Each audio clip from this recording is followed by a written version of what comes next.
want to give you some quick advice about Craigslist. You know, we advertise a lot on Craigslist. I think a lot of business owners do.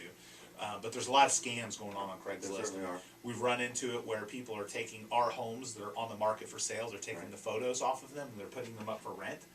And then they're going and meeting the people at properties and scamming people. So we've had it happen a couple of times now this year. We've had it as well. You know, where there are scammers out there that will, you know, they'll steal people's money. They'll go and say this property is theirs, and they're renting it, and they'll meet the people there, and sometimes they'll even, you know, find a realtor to cheat with, and there's been, I wouldn't say the realtor's involved. I'm saying that they find a way to get access to the property, leave a door unlocked. They pose as being a buyer, so they go to the home, then they leave a door unlocked. It's a vacant house. They only look for the vacant ones, and then they figure out a way that they can get in there.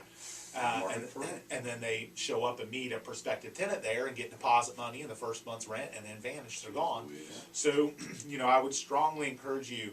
You know, you need to do two things if you're thinking about renting a property and you see an ad on Craigslist. Same thing with buying anything. Although I think it's a lot harder for them to scam on the buying side because the process kind of eliminates it. But the renting side is the one that they go for. But if you find rental property on Craigslist, you know, no matter what, do two things. Number one, make sure you're working with a property manager to help you rent. That's something that you guys do as well. And make sure that the person you're dealing with is either the owner or the authorized property manager. Ask for documentation. Ask for a copy of their real estate license. Look up their website. Find their bio with their face and their, you know, their information online. Because there are people that just go on, go under the assumption that that's really the owner. They don't look up the property on tax rolls, and the people are always posing as the owner. And you know, so ask for their name. You're gonna have to make the check out to them. If you're making the check out to something else or someone else, be suspicious. Do your due diligence. But it's happened. I mean, it happens a lot. We get a call every couple of months from somebody who had went to a property that we have listed that another agent had showed this prospective buyer, and ipso facto ends up leading to be a scammer and ends up posing as the owner and advertising it on Craigslist for rent. And obviously, as soon as we get the call from people, we get the ad shut down. But nonetheless, there are people out there getting taken advantage of, scammers on Craigslist putting up rental properties. It really is amazing, you know.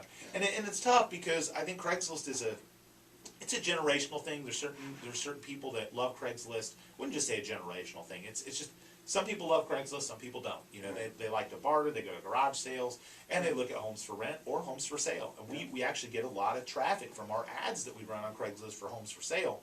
But at the same time, you know, you got to kind of be cautious if you're looking at Craigslist. You got to do some research.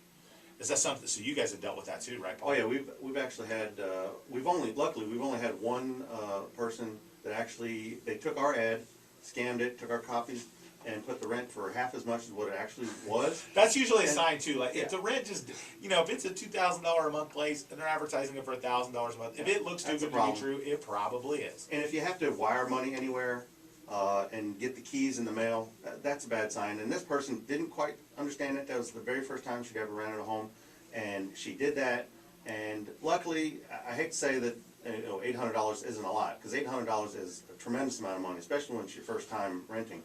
But completely scammed, and she called us when she finally found out that we were the actual property management company, and we have no recourse. There's nothing we can do. So that's the one thing I would tell you is, so if you're out, you know, contact us, contact you. We'll help you. We'll look at it. We'll tell you if it's real or not. You know, I have no problem. Quick little check on the MLS or quick little check on tax rolls. We can figure out who the owner is, who the broker is, and so if you have any concern about it, you know, Paul's website, you know, which is visible on our website, you can go to the Duncan Duo. You can contact us. We'd be more than glad to help you. Verify that, because ultimately we don't want anyone to get scammed. We don't want anyone to lose money in that kind of situation. So and my website is rentmytampahome.com. And obviously ours is the Duncan Duo, and then you guys is we got David Diaz Lens. There you go, David Diaz Lens. Channels. Sweet. Yeah. Oh yeah, because that's your Twitter and Instagram. Or